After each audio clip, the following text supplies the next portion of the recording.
Aircel एक ऐसी company जो एक टाइम पर इंडिया के टॉप टेलीकॉम प्लेयर्स में से एक था। एयरसेल का वो pocket internet, cheapest call rate और हर दूसरे घर में एयरसेल का सिम होना, वो भी एक टाइम था जब एयरसेल को इंडियन टेलीकॉम इंडस्ट्री का किंग कहा जाता था। और अगर हम आज के टाइम में एयरसेल का नाम ले तो हमारे दिमाग में सबसे पहला सवाल ये आता है कि ये कंपनी कहाँ गायब हो गई। तो चलिए आज के इस वीडियो में हम जानते हैं एयरसेल के राइज एंड डाउनफॉल के पूरे कहानी को डिटेल में। क्या एयरटेल की खुद की स्ट्रेटेजी ने उसे फेल कर दिया या इसके पीछे किसी और का हाथ था? चलिए जानते हैं इस पूरी कहानी को आज के इस वीडियो में। एयरसेल की शुरुआत हुई थी 1999 में, जब इंडियन मार्केट में सेल फोन की डिमांड बहुत ही तेजी से बढ़ी थी। तभी इसी के साथ न्यू पॉलिसी के अंदर इंडियन गवर्नमेंट ने टेलीकॉम इंडस्ट्री को प्राइवेट सेक्टर के लिए भी ओपन कर दिया था। इसी बीच 1999 में शिव शंकरन ने इस टेलीकॉम कंपनी को लॉन्च किया था।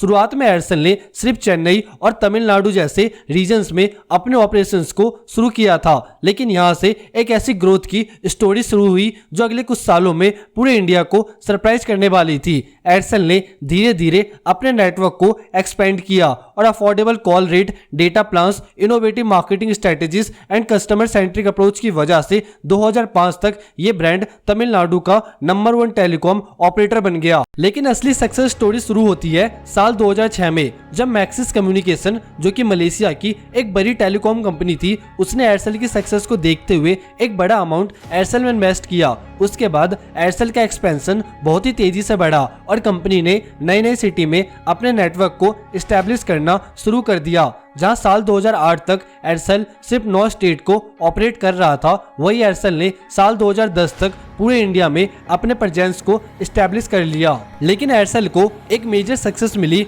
उनके पॉकेट इंटरनेट को लॉन्च करने के बाद। जब साल 2009 में एयरसेल ने अपने सस्ते इंटरनेट प्लान्स को लॉन्च किया तो ये एक रेवोल्यूशनरी स्टेप बन गया। जहां दूसरी कंपनीज हाई डेटा चार्जेस ले रही थी, वहीं एयरसेल ने अपने पॉकेट फ्रेंडली इंटरनेट प्लान के साथ एक पूरी नई ऑडियंस को टारगेट किया। स्टूडेंट, यंग प्रोफेशनल और फर्स्ट टाइम इंटरनेट यूजर, इन सभी ने एयरसेल की तरफ स्विच किया और लोग ऐसा कहने लगे अगर सस्ता इंटरनेट चाहिए तो एयरसेल लो। इसके बाद एयरसेल ने इंडिया के टेलीकॉम सेक्टर में अपनी एक स्ट्रॉन्ग पोजीशन बनाई और कुछ ही सालों में एक फॉर्मिडेबल कॉम्पिटिटर बन गया। पॉकेट इंटरनेट के अलावा एयरसेल ने चीपेस्ट कॉल रेट और अट्रैक्टिव एसएमएस प्लान के थ्रू कस्टमर्स को अट्रैक्ट किया। साल 2011 तक एयरसेल इंडिया के टॉप 5 टेलीकॉम ऑपरेटर में शामिल हो चुका था और 60 मिलियन से ज्यादा कस्टमर्स के साथ एक बड़ा प्लेयर बन गया था। इसी के साथ एयरसेल ने आईपीएल जैसे बड़े प्लेटफॉर्म को स्पॉन्सर करके अपने ब्रांड्स को और भी ज्यादा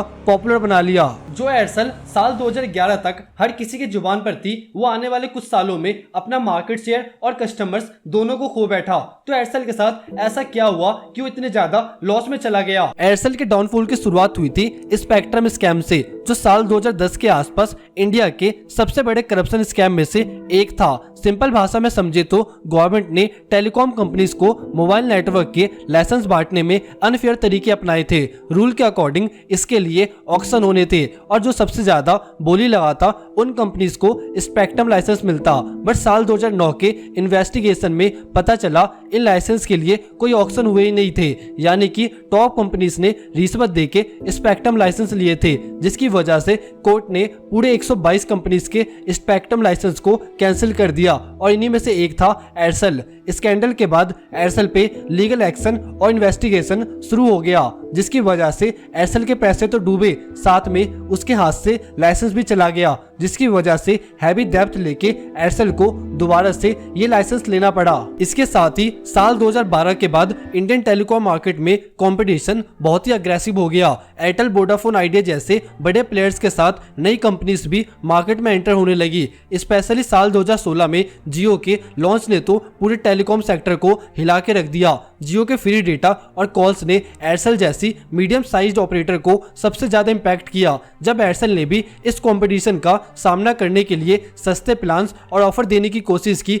तब तक उनके पास रिसोर्सेज खत्म होने लगे थे। एयरसेल के अग्रेसिव एक्सपेंशन और कंपटीशन की वजह से उन पे डेब्ट का लोड बढ़ता गया। साल 2013 तक एयरसेल पे 20,000 करोड़ से ज्यादा का डेब्ट था इस डेब्ट को हैंडल करने के लिए उन्होंने और भी ज्यादा लोन लिया, लेकिन इससे सिर्फ ब्याज के पैसे बढ़े, ऑपरेशनल कॉस्ट को मैनेज करना मुश्किल होता गया और धीरे धीरे कंपनी ने प्रॉफिट बनाना बंद कर दिया। साल 2016 तक एयरसेल का मार्केट शेयर लगभग 0 तक पहुंच गया था। फाइनेंशियल क्राइसिस के चलते एयरसेल अपने नेटवर्क को मेंटेन नहीं कर पा रहा था। टावर्स को अपग्रेड करना, इंफ्रास्ट्रक्चर को मेंटेन करना, सब कुछ रुक गया था and as a result users को कॉल ड्रॉप, स्लो इंटरनेट और पुअर कस्टमर सर्विस फेस करनी पड़ी। साल 2017 तक एयरसेल के मोस्टली कस्टमर्स दूसरी कंपनी की तरफ शिफ्ट होने लगे और कंपनी का कस्टमर बेस एकदम से गिर गया। जब साल 2018 में एयरसेल के ऑपरेशंस को सस्टेनेबल बनाने की कोई उम्मीद नहीं बची तो कंपनी ने अपने आप को बैंकक्रप्ट डिक्लेयर कर दिया। साल 2018 में एयरसेल ने ऑफिशियली